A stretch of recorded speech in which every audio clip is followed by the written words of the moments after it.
ನೋಡಿ ಬೆಂಕಿ ಥರ ಕಾಣಿಸ್ತಿದೆ, ಫೈರ್ ಟೈಪ್. ಕರ್ಕೋಗ್ತಿದ್ದಾಳೆ ನೋಡಿ ಆಸ್ಪತ್ರೆ. ಹುಷಾರಿಲ್ವೇ? ಗಂಟ್ಲು ನೋವು ಕಡಿಮೆ ಆಯ್ತಾನೆ. ಟೋಟಲ್ ಆಗಿ 4 ಸೀರೆ ಕೊಟ್ಟಿದ್ದು. ಒಡವೆ ಹಾಕಿಡ್ತೆ ನೋಡಿ ಬೆಂಕಿ ಥರ ಕಾಣಿಸ್ತಿದೆ, ಫೈರ್ ಟೈಪ್. ಎಲ್ರಿಗೂ ನಮಸ್ಕಾರ, welcome back to my YouTube channel. ಎಲ್ಲರೂ ಹೇಗಿದ್ದೀರಿ? ಹೋಪ್ ಎಲ್ಲರೂ ಚೆನ್ನಾಗಿದ್ದೀರಾ ಅಂತ ಅನ್ಕೊಂಡಿದ್ದೀನಿ. ಆ್ಯಂಡ್ ದೇವ್ರ ದಯದಿಂದ ನಾನು ಕೂಡ ಚೆನ್ನಾಗಿದ್ದೀನಿ. ಆ್ಯಂಡ್ ಇವತ್ತು ಆ್ಯಸ್ ಯೂಶ್ವಲ್ ಬೆಳಗ್ಗೆ 6 ಗಂಟೆಗೆ, ನಾನು 5 ಗಂಟೆಗೆ ಎದ್ದೇಳ್ತೀನಿ. 6 ಗಂಟೆಗೆ ಎದ್ದು ಹೊರಗಡೆಗೆ ಬರ್ತೀನಿ. ಹೊರಗಡೆಗೆ ಬಂದು ಫುಲ್ಲು ಚಳಿ ಗಾಡಿನೆಲ್ಲ ತೊಳೆದು ಬಿಡ್ತೀನಿ. ಹೊರಗಡೆ ಎಲ್ಲನೂ ಫುಲ್ ತೊಳೆದು ಬಾಗಿಲಿಗೆ ಸಾರಿಸಿ ಬಾಗಿಲಿಗೆ ಕುಂಕುಮನೆಲ್ಲ ಇಟ್ಟು ರಂಗೋಲಿ ಬಿಡಲ್ಲ. ಆ್ಯಕ್ಚುಲಿ ನಾನು ಪೇಂಟಲ್ಲಿ ಬರೆದು ಬಿಟ್ಟಿದ್ದೀನಿ, ಸೊ ಹಾಗಾಗಿ ರಂಗೋಲಿ ಬಿಡಲ್ಲ. ಕುಂಕುಮ ಎಲ್ಲ ಹಚ್ಚಿ ಧನುರ್ಮಾಸ ಇರೋದ್ರಿಂದ ದೀಪ ಕಚ್ಚಿಟ್ಬಿಟ್ಟು ತಿಂಡಿಗೆ ಶುರು ಮಾಡ್ತೀನಿ. ಇವತ್ತಿನ ಈ ವಿಡಿಯೋದಲ್ಲಿ ನಾನು ಮಾಡ್ತಾ ಇದ್ದೀನಿ ಉಪ್ಪಿಟ್ಟು. ಹಾಗೆ ನಮ್ಮ ರೇಷ್ಮಾ ಮೇಡಮ್ಗೆ ಹುಷಾರಿಲ್ಲ, ಕತೆ ಏನಾಯಿತು ಅಂತ ಮುಂದೆ ನೋಡಿ.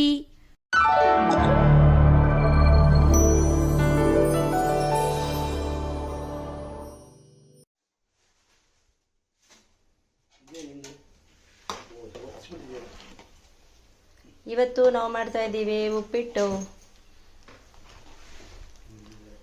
7 ಡೇಸ್ ಬ್ರೇಕ್ಫಾಸ್ಟಲ್ಲಿ 7 ಡೇಸ್ ಬ್ರೇಕ್ಫಾಸ್ಟನ್ನು ತೋರಿಸಿದ್ದೀನಿ ನಾನು. ಬೆಳಬೆಳಗ್ಗೆನೇ ಏನು ಮಾಡೋದು ಅಂತ. ಆ್ಯಕ್ಚುಲಿ ನಮ್ಮ ಮನೇಲಿ ಉಪ್ಪಿಟ್ಟು ಮಾಡಿದ್ರೆ ತಿನ್ನೋದೇ ಇಲ್ಲ ಯಾರೂ. ಆದರೆ ನಾನು ಉಪ್ಪಿಟ್ಟು ತುಂಬ ಚೆನ್ನಾಗಿ ಮಾಡ್ತೀನಿ. ಉಪ್ಪಿಟ್ಟಲ್ಲಿ ಏನು ಗೊತ್ತಾ ಸೀಕ್ರೆಟು? ಯಾವಾಗಲೂ ಉಪ್ಪಿಟ್ಟಿಗೆ ಈರುಳ್ಳಿ ಜಾಸ್ತಿ ಹಾಕಬೇಕು, ಜೊತೆಗೆ ಎಣ್ಣೆ ಜಾಸ್ತಿ ಹಾಕಬೇಕು. ಎಣ್ಣೆ ಜಾಸ್ತಿ ಹಾಕಿದರೆ ಅದು ಗ್ರ್ಯಾಜುವಲಾಗಿ ಚೆನ್ನಾಗೇ ಬರುತ್ತೆ ಉಪ್ಪಿಟ್ಟು. ಅದರಲ್ಲೇನು ಎರಡನೇ ಮಾತಿಲ್ಲ. ಅಯ್ಯೋ ಉಪ್ಪಿಟ್ಟು ತಿನ್ನೋಕ್ಕಾಗಲ್ಲ ಅನ್ನೋ ವಿಷಯ ಇಲ್ಲ. ಸ್ವಲ್ಪ ಯಾಕೆ ಅಂದರೆ ಒಬ್ಬೊಬ್ಬರಿಗೆ ಗ್ಯಾಸ್ಟ್ರಿಕ್ ಇರೋರಿಗೆ ಉಪ್ಪಿಟ್ಟು ತಿಂದರೆ ಉಪ್ಪಿಟ್ಟು ಎದೆ ಉರಿಯುತ್ತಲ್ಲ, ಸೊ ಹಾಗಾಗಿ ಅಷ್ಟು ಬಿಟ್ಟರೆ ಬೇರೆ ಇನ್ನೇನು ತೊಂದರೆ ಇಲ್ಲ.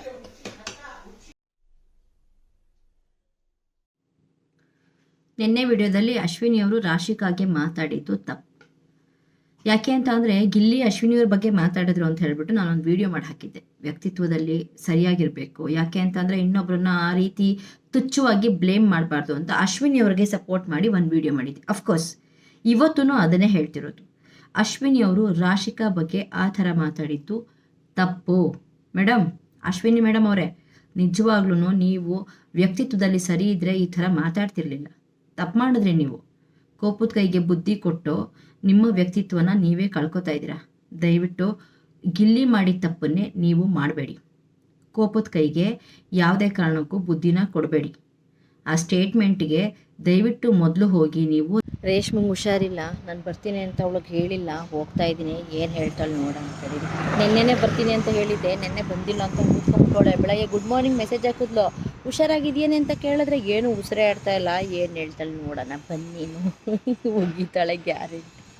ಅವ್ರ ಮನೆ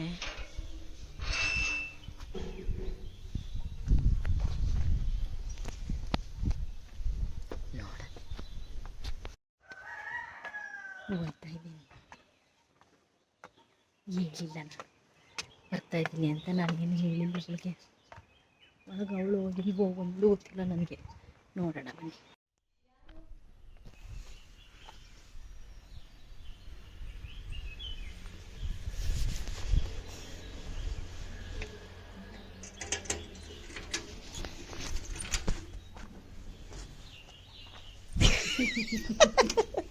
ಅವ್ವಾ ಹೊಡಿತೀನಿ,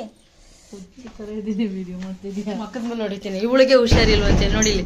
ಹುಷಾರಿಲ್ಲ ಅಂತ ಕೇಳಿದ್ರೆ ಏನು ಮಾಡ್ತಾ ಇದೀಯೇ, ಹುಷಾರಾದೇನೆ ಅಂತ ಕೇಳಿದ್ರೆ ಉಸಿರಾಡ್ತಾ ಇಲ್ಲ. ವಿಡಿಯೋ ಮಾಡಿ ಇಟ್ಕೊತೀನಿ, ಅದಕ್ಕೆ ಎಲ್ರಿಗೂ ತೋರಿಸ್ತೀನಿ. ರೇಷ್ಮಾ ಹುಷಾರಿಲ್ಲ ಅಂತ ಇಲ್ಲಿ ಮನೆ ಒಳಗಡೆ ಕೂತೋಳೆ. ಹೆಂಗೆ ಕತ್ತೆ ಇವಳು, ಕತ್ತೆ ನೋಡಿ ನೋಡಿ ಫ್ರೆಂಡ್ಸ್, ಇವಳಿಗೆ ಹುಷಾರು. ನೀನು ಎಕ್ಕಡೆ ಕಾರ್ ಹಿಡಿದ, ನಾನು ಈ ಕಡೆ ಹಿಡಿತೀನಿ, ಹಿಂಗೆ ಹಿಡಿತೀನಿ. ಏನು ಹುಷಾರಿಲ್ವೇ? ಗಂಟ್ಲು ನೋವು ಕಡಿಮೆ ಆಯ್ತಾನೆ. ಅದೊಂದು ದೊಡ್ಡ ಕತೆ. ಏನಿದು ಸೆಗಣಿ ಕಳ್ಸಿಟ್ಟೋಳೆ ಇಲ್ಲಿ.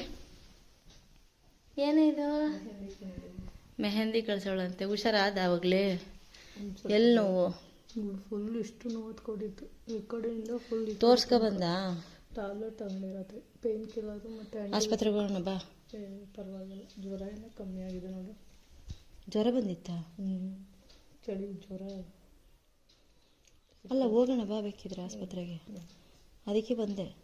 ನಿನ್ನೆ ಇವನು ಆ ನ್ಯೂಸ್ ನನಗೆ ಹೇಳಿದ್ದೆ, ನೋಡು ಕಾಣಿಸ್ತಾನೆ ಇಲ್ಲ ರೇಷ್ಮಾ, ಅವ್ರು ಬರಲಿಲ್ಲ, ವೆಯ್ಟ್ ಮಾಡ್ತಾ ಇದ್ದೆ. ಫುಲ್ ಡಲ್ ಆಗಿಬಿಟ್ಟವಳೆ ಪಾಪ, ಹುಷಾರಿಲ್ಲ. ಅಯ್ಯೋ ಕಣ್ಣೆಲ್ಲ ಒಳಿಕ್ ಹೋಗವೆ. ಬಾರೆ ಹೋಗೋಣ. ಬೇಡ ಸುಮ್ಮನೆ ಏಯ್ ಬಾ ಮಾತ್ರ ತಗೊಂಡಿನಿ. ಬಾ ನಾನಿದ್ದೀನಲ್ಲ, ಬಾ ನಾನೇ ಕರ್ಕೊಬತ್ತೀನಿ, ನೀನೇನು ಚಿಂತೆ ಮಾಡ್ಬೇಡ. ಮಾತ್ರ ತಗೊಂಡಿನಿ, ಸುಮ್ಮನೆ ಇರೋಬೇಡ. ಏನು ಮಾತ್ರೆ ತಗೊಂಡೆ? ಒಂದು ಆ್ಯಂಟಿಬಯೋಟಿಕ್ಕು, ಪೇನ್ ಕಿಲ್ಲರು, ಅಲರ್ಜಿ. ನುಂಗ್ಬೋದಾ, ಊಟ ಮಾಡ್ಬೋದಾ, ಎಲ್ಲ ಸರಿ ಹೋಯ್ತಾ? ಊಟ ಮಾಡೋಕೈತಲ್ಲ, ಮುದ್ದೆ ಮಾಡ್ಕೊಂಡಿದ್ದೀರ. ಎಲ್ಲ ನಾಲ್ಗೆ ಬಿಡು, ಆ ಮಾಡು. ಇನ್ನೂ ಜಾಸ್ತಿ ಅಂಗ್ಳು ಬಿದ್ದೈತಾ? ಕರ್ ಕರ್ ಕರ್ ಕರ್ ಅಂತ ಸೌಂಡ್ ಗೊತ್ತೈತಾ? ಮತ್ತೆ ನೋವಿತ್ತು, ಅಲರ್ಜಿಗೆ ಇನ್ಫೆಕ್ಷನ್ ಥರ ಆಗ್ಬಿಡಿದೆ ಗಂಟ್ಲು ಫುಲ್. ಇಲ್ಲಿ ಎರಡು ಕಡೆ ಹುಣ್ಣಾಗಿರತ್ತೆ, ಈ ಕಡೆಗೆ ಹುಣ್ಣಾಗಿರತ್ತದು. ಒಬ್ಬ ಹೆಂಗಾಯ್ತಿತ್ತು ಅಂದ್ರೆ ನೆನ್ನೆ ನಂಗೆ ಕೂತ್ಕೊಂಡ್ರೆ ಫುಲ್ಲು ಬಿದ್ದೋಯ್ತು. ನೆನ್ನೆನೆ ನಾನು ಬರೋಣ ಅಂತಿದ್ದೆ, ನೆನ್ನೆ ಸಾಯಂಕಾಲ 6 ಗಂಟೆವರೆಗೂ. ನೋಡು ರೇಷ್ಮಾ, ನೀನು ಯಾವ ಥರ ಗಿಣ್ತೀಯ ಅಂತ, ಎಷ್ಟು ನೋವ್ತೈತೆ ಗೊತ್ತಾ? ಗಿಂಟ್ಬೇಡ ಕಣೆ, ಗಿಂಟಿರೋದು ನೋಡಿ, ನಿನ್ ಗಿಂಟ್ರದ್ದು ಹೆಂಗೆ ಕೆಂಪಗಾಗೈತೆ ನೋಡು ರೇಷ್ಮಾ. ಹಿಂಗ ಗಿಂಟಾರೆ ಯಾರಾದ್ರೂ ಈ ಥರ? ನಮ್ಮ ರೇಷ್ಮಂಗೆ ಹುಷಾರಿಲ್ಲ ಪಾಪ, ಡಲ್ ಆಗ್ಬಿಟ್ಟವಳೆ. ನೋಡ್ಕೋಗೋಣ ಅಂತ ಬಂದೆ. ನೆನ್ನೆನೇ ಬರಬೇಕಾಗಿತ್ತು, ನಾನು ಯಾವುದೋ ಕೆಲಸದಲ್ಲಿ ಬ್ಯುಸಿಯಾಗಿದ್ದೆ. ಅದಕ್ಕೆ ಮೆಸೇಜ್ ಹಾಕಿದ್ರೆ ಉರ್ಮಾರಿ ಅಮ್ಮ ಆಗ್ಬಿಟ್ಟಿದ್ಲು, ನಂಗೆ ಗೊತ್ತಾಗೋಯ್ತು. ಓ ಇದು ಉರ್ಮಾರಿ ಅಮ್ಮ ಆಗೈತೆ, ಉರ್ಮಾರಿ ಅಮ್ಮ ಆಗೈತೆ, ನನ್ನ ಮೇಲೆ ಸಿಟ್ಟು ಮಾಡ್ಕೊಂಡೈತೆ ಅಂತ ನಂಗೆ ಗೊತ್ತಾಗೋಯ್ತು. ಅದಕ್ಕೆ ಬೇಗ ಹುಷಾರಾಗುವ, ಇನ್ನೆರಡು ಇಲ್ಲಾಂದ್ರೆ ಹೋಗೋಣ ಬಾ ಆಸ್ಪತ್ರೆಗೆ. ಗಂಟಾಗಿತ್ತು ಏನಾದ್ರು? ಎದ್ದೇ ಇಲ್ಲ ಬಿಡು, ನೆನ್ನೆಲ್ಲ ಫುಲ್. ಇವತ್ತು ಎದ್ದಿಲ್ಲ, ನೆನ್ನೆ ಎದ್ದಿಲ್ಲ. ನನ್ನ ಮಗಳು ಶಾಕು. ಅಲ್ಲ ಬಾ ಹೋಗೋಣ ಆಸ್ಪತ್ರೆಗೆ. ಬೇಡ ಹಾಂ ಬೇಡ, ಹತ್ರನೇ ಇರುತ್ತೆ ಬಾ. ಕಡಿಮೆ ಇಲ್ಲಾಂದ್ರೆ ಗೌರ್ಮೆಂಟ್ ಆಸ್ಪತ್ರೆ ಕರ್ಕೊಯ್ತೀನಿ ಬಾ. ನಾನಿದ್ರೆ ಅಲ್ಲೆಲ್ಲ ಈಸಿ ಕಣೆ, ನಾನು ಇಲ್ಲ ಅಂದ್ರೆ ಮಾತ್ರ ಕಷ್ಟ ಕಣೆ. ಅಲ್ಲೆಲ್ಲ ಭಯ ಭಯ ಭಯ ಭಯ ಭಯ ಭಯ. ಏನ್ ಭಯ? ಟೆಸ್ಟ್ ಮಾಡಿಸ್ಕೊ ಬರೋಣ ಬಾರಿ ಎಲ್ಲನೂ. ಏನೋ ಆಗಿರೋದು ಅದು. ಶೀತಕ್ಕೆ ಕೆಲಸ ಬೇರೆ ಮಾಡಿದ್ನಲ್ಲ. ಏನ್ ಕೆಲಸ ಮಾಡಿದೆ ಅವತ್ತು? ಅದೇ ನೈಟು ಜಾಸ್ತಿ ಇದಾಯ್ತಲ್ಲ.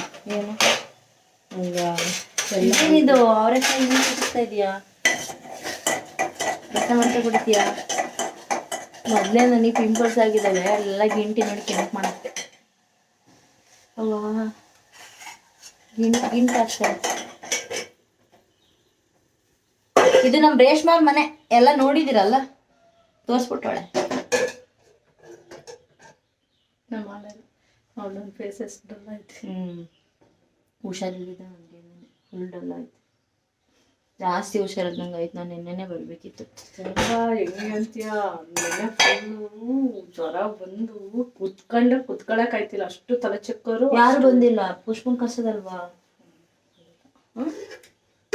ಅವಳೊಂದ್ಸರಿ ಹೋದ್ಮೇಲೆ ಬರೋದೇ ನಾವು. ಅಮ್ಮ ಬಂತು ನೋಡ್ಕೊಂತ ಹೋಯ್ತಾ ಇತ್ತು. ಆಸ್ಪತ್ರೆಗೆ ಹೋಗೋಣ ಬಾ ಬಂತು. ಇವರೆಲ್ಲ ಹಿಂಗೆ ದೊಡ್ಡದಾಗಿದ ತಕ್ಷಣ ಮಕ್ಕಳು ಅವರಾಗಿ ಅವರೆಲ್ಲನೂ ಮಾಡ್ಕೋತಾರೆ ಅಂತ ಅಂದ್ಬಿಡ್ತಾರೆ. ನಮ್ಮ ಬಗ್ಗೆ ಕೇರೆ ತಗೊಳಕಲ್ಲ, ಸುಮ್ಮನೆ ಬಿಟ್ಟಂಗೆ ಬಿಟ್ಟು ಸುಮ್ಮನೆ ಆಗ್ಬಿಡ್ತಾರೆ. ಬಂತು ನೋಡ್ಕೊಂತ ಹೋಯ್ತಂತೆ. ಏನಿದು ಸಾರು? ಸಾಂಬಾರ್. ಅಯ್ಯೋ ಬಿಡು, ಹೋಗ್ಲಿ. ಶೀತಲ್ಲಿ ಯಾಕೆ ತೊಳಿ ತೊಳ್ಕೊಡ್ಲಾ? ತೊಳ್ಕೊಡ್ತೀನಿ ಬಿಡು. ಪಾತ್ರೆಗಳೇನು ಜಾಸ್ತಿ ಇಲ್ಲ ಬಿಡು, ಶೀತ ತೊಳಿಬೇಡ, ಇನ್ನ ಜಾಸ್ತಿ ಆಗತ್ತು. ಅವಳು ಚಿನ್ನಿ ಹೇಳೋಗಿದ್ದಾಳೆ, ಬಂದು ತೊಳಿತೀನಿ, ನಿಮ್ಗೆ ಏನ್ ಬೇಕು ಮಾಡ್ತೀನಿ, ನಾನು ತೊಳಿರ್ತೀನಿ ತೊಳಿರಿ ಅಂತ. ನಿನಗೆ ಊಟ ಬರ್ಬೋದು. ನನಗೆ ಬೇಡ ಊಟ ಬೇಡ. ಇಲ್ಲ, ನಾನು ಊಟಕ್ಕೆ ಹೊರಗಡೆ ಕರ್ಕೊಂಡು ಹೋಗ್ತೀನಿ. ಹೊರಗಡೆ ಹೋಗೋಣ. ಊಟ ಮಾಡುವಂತಿರು. ಬೇಡ ತೊಳ್ಕೊಡ್ತೀನಿ. ತೊಳ್ಕೊಡ್ತೀನಿ. ಮೊಬೈಲ್ ಅಲ್ಲಂತೆ ಊಟ ಮಾಡುವ. ಚೆನ್ನಾಯ್ತದೆ ಅನ್ನ ಸಾಂಬಾರು. ಸಗಣಿ ಕಳ್ಸಿಟ್ಟೋಳೆ. ಇಲ್ಲಿ ನೋಡಿ ರೇಷ್ಮೆ ಸಗಣಿ ಕಳ್ಸಿಟ್ಟೋಳೆ. ಯಾವ ಮೆಹಂದಿನ ಇದು? ನನಗೆ ಮಾತ್ರ ಅಲ್ಲ, ಮಗು ಸೇರಿಸಿ ಹಚ್ಕೊಂತೀಯ? ಹಚ್ಕೊಡ್ಲಾ? ಅಯ್ಯೋ ಈಗ ಹಚ್ಕೊಂಡು ನಾನು ಯಾವಾಗ ಸಣ್ಣ ಈಗೇನೇನು ಹಾಕಿದೀಯ ಅದಕ್ಕೆ? ಇದಕ್ಕೆ ಮೆಹಂದಿ, ಮೊಸರು, ಆಮೇಲೆ ಇದು ಇಷ್ಟೊಂದು ಇದು ಹಚ್ಕೊಂಡು ತೊಳ್ಕೊಳ್ಳೋದು ಯಾವಾಗ? ಅದು ಇವಾಗ ಚಲ ಏನೇನು ಹಾಕಿದ್ಯಾ? ಏನೇನು ಹಾಕಿದ್ಯಾ? ಮೆಹಂದಿ ಮಾಮೂಲಿ ಮೆಹಂದಿ ಪೌಡ್ರಾ? ಅದೊಂದು, ಆಮೇಲೆ ಮತ್ತೆ ನ್ಯಾಚುರಲ್ ಮೆಹಂದಿ ಬರುತ್ತಲ್ಲ ಅದು, ಆಮೇಲೆ ಅದಕ್ಕೆ ಇದು ಏನು ದಾಸವಾಳ ಹೂವು ಅದು, ಆಮೇಲೆ ಅದ್ರ ಜೊತೆಗೆ ಬೀಟ್ರೂಟ್. ಎಷ್ಟು ಒಂದು ರಾತ್ರಿನೇ ಫುಲ್ ಮೊದಲೇ ಮಾಡಿಟ್ಕೊಂಡಿರ್ತೀಯ? ಇವಾಗ ಕಲ್ಸಿಟ್ಟಿದ್ದು ಕಣಮ್ಮ, ಈಗ ಜಸ್ಟ್ ಕಲ್ಸಿ. ಮತ್ತೆ ಅದು ಇನ್ನೂ ಒಂದು ರಾತ್ರಿ ಬಿಡಬೇಕು. ಕರ್ಕೋಗ್ತಿದ್ದಾಳೆ ನೋಡಿ, ಆಸ್ಪತ್ರೆ ಪೇಷಂಟ್ ಥರದ ಕಾಣಿಸ್ತಾ ಇದ್ದನ್ನು. ಅದೇ ಅಪ್ಪ ಬಿಸಿಲಲ್ಲಿ ಹೆಂಗ್ ಅನ್ಸ್ತಿದ್ ಗೊತ್ತಾ ಕುತ್ಕೊಂಡ್ಬಿಡೋಣ. ನೋಡಿ ಇಲ್ಲಿ ಇವಳು ಹುಷಾರಿಲ್ಲ ಅಂತವಳೆ, ಏನ್ ರೆಡಿ ಹುಟ್ಟು ಹಬ್ಬದ ಹಾರ್ದಿಕ ಶುಭಾಶಯಗಳು ಜಾನ್. 12ಗೆ 1 ನಿಮಿಷ ಕಮ್ಮಿಗೆ ಇಲ್ಲ, 1 ನಿಮಿಷ ಜಾಸ್ತಿಗೆ ಇಲ್ಲ. ಪಾಪ ಅವಳಿಗೆ ತುಂಬ ಗಂಟ್ಲು ನೋವು, ಅವಳಿಗೆ ಮಾತಾಡೋಕ್ಕೂ ಆಗ್ತಿರಲಿಲ್ಲ. ಆದ್ರೂ ಒಂದೆರಡು ರೀಲ್ಸ್ ಮಾಡ್ಕೊಳ್ಳೋಣ ಬಾಯಿಲಿ ಅಂತ ಹೇಳಿ ಕೂತ್ಕೊಂಡು ಪ್ರಾಕ್ಟೀಸ್ ಮಾಡ್ತಾ ಇದ್ವಿ. ಅವಳ ಮುಖದಲ್ಲಿ ಸುಸ್ತು ಕಾಣಿಸ್ತಾ ಇತ್ತು ನನಗೆ. ಪಾಪ ಅವಳು ಟೈಮ್ ಪಾಸ್ ಮಾಡಲಿ ನಗಲಿ ಅಂತ ಹೇಳ್ಬಿಟ್ಟು ನಾನು ಮಾಡ್ತಾ ಇದ್ದೆ ಅಷ್ಟೇ. ನನ್ನ ವಿಷಯ ಗೊತ್ತಲ್ಲ, ನಾವೆಲ್ಲೋದ್ರೂ ನಗ್ತಾ ಇರೋದಷ್ಟೇ ನಮ್ದೊಂಥರ ಸ್ಲೋಗನ್ ಇದ್ದಂಗೆ ಅದು. ನಿನ್ ಗಂಡ ಅದೇ ಒಡವೆನ ಇಲ್ಲೇ ಇಟ್ಕೊಂಡು ಇಲ್ಲೇ ದುಬೈ ಮಾಡ್ಕೊ. ಏನ್ ಹೇಳೋದೇ ಗೊತ್ತಾಗ್ತಾ ಇಲ್ಲ. ಅವ್ನು ಏನ್ ಕೇಳುತ್ತೆ, ಅವನು ಏನ್ ಗೊತ್ತಾ, ಅವನು ಒಡವೆ ಹಾಕಿಡ್ತೆ ದುಬೈಗೆ ಹೋಗಕ್ಕೆ. ದುಬೈಗೆ ಯಾಕೆ ಹೋದೆ? ಅದೇ ಮನೇಲಿ ಅಡ ಇಟ್ಟಿದ್ವಲ್ಲ ಒಡವೆ. ಅಲ್ಲ ಕನ್ಫ್ಯೂಸ್ ಆಗುತ್ತೆ. ಫಸ್ಟಿಗೆ ಗೊತ್ತಾಯ್ತಲ್ಲ, ದುಬೈಗೆ ಯಾಕೆ ಹೋದ? ಒಡವೆ ಬಿಡ್ಸಕ್ಕೆ. ಒಡವೆ ಹಾಕಿಟ್ಟ ದುಬೈಗೆ ಹೋಗಕ್ಕೆ. ಅದೇ ಒಡವೆದ. ಯಾವುದೇ ರೀತಿ ಫಿಲ್ಟ್ರ್ ಇಲ್ದಂಗೆ ವಿಡಿಯೋ ಹಾಕಿದ್ದೀನಿ. ನಮ್ಮ ಮಾತಲ್ಲಿ ಯಾವುದೇ ರೀತಿ ಫಿಲ್ಟ್ರ್ ಇರೋಲ್ಲ. ಗೆಳತನ ಅಂದರೆ ಹಾಗೆ ಅಲ್ವಾ. ಈ ವಿಡಿಯೋ ನಿಮಗೆ ಇಷ್ಟ ಆದರೆ ದಯಮಾಡಿ ನನ್ನ ಚಾನಲ್ನ ಸಬ್ಸ್ಕ್ರೈಬ್ ಮಾಡ್ಕೊಳ್ಳಿ. ಹಾಗೆ ಒಂದು ಮಾತು, ನಾನು ಒಂದು 4 ಸೀರೆ ತಂದಿದ್ದೆ. ಟೋಟಲಾಗಿ 4 ಸೀರೆ ಕೊಟ್ಟಿದ್ದು ತೋರಿಸ್ತಾ ಇದ್ದೀನಿ. ಹೆಂಗೆ ಒಂದ್ಸರಿ ನೋಡ್ಕೊಂಡ್ಬಿಡಿ. ಇದಿಷ್ಟು ಬ್ಲೌಸ್ ರೆಡಿ ಮಾಡಿದ್ದೀನಿ. ಸೊ ಒಂದು ದಿವಸ ಆ ಬ್ಲೌಸ್ ಡಿಸೈನ್ಸ್ ಎಲ್ಲ ನಾನು ತೋರಿಸ್ತೀನಿ. ಅವರು 2 ತಿಂಗಳಾದ್ರೂ ಇನ್ನೂ ಹೊಲ್ದೇ ಇಲ್ಲ. ನನ್ನ ಜೊತೆಗೆ ರೇಷ್ಮಾನು ಬಂದಿದ್ಲು, ಅವಳೂ ಸೀರೆ ಕೊಟ್ಟಳು. ಆ ವಿಡಿಯೋ ನಾನು ಮಾಡ್ಕೊಳ್ಳಿಲ್ಲ. ಬಟ್ ಈ ಸೀರೆ ಇಷ್ಟು ನಾನು ರೆಡಿ ಮಾಡೋಕ್ಕೆ ಕೊಟ್ಟಿದ್ದೀನಿ. ಸೀರೆ ಎಲ್ಲ ಮೈಸೂರು ಸಿಲ್ಕ್ ಸೀರೆ. ಇನ್ನೊಂದು ದಿವಸ ಈ ಸೀರೆ ವಿಡಿಯೋಸ್ಗಳನ್ನೆಲ್ಲ ನಾನು ಮಾಡ್ತೀನಿ. ಆ್ಯಂಡ್ ಈ ವಿಡಿಯೋ ಇಷ್ಟ ಆಗಿದ್ರೆ ದಯಮಾಡಿ ನನ್ನ ಚಾನಲ್ನ ಸಬ್ಸ್ಕ್ರೈಬ್ ಮಾಡಿ. Thank you so much. Love you.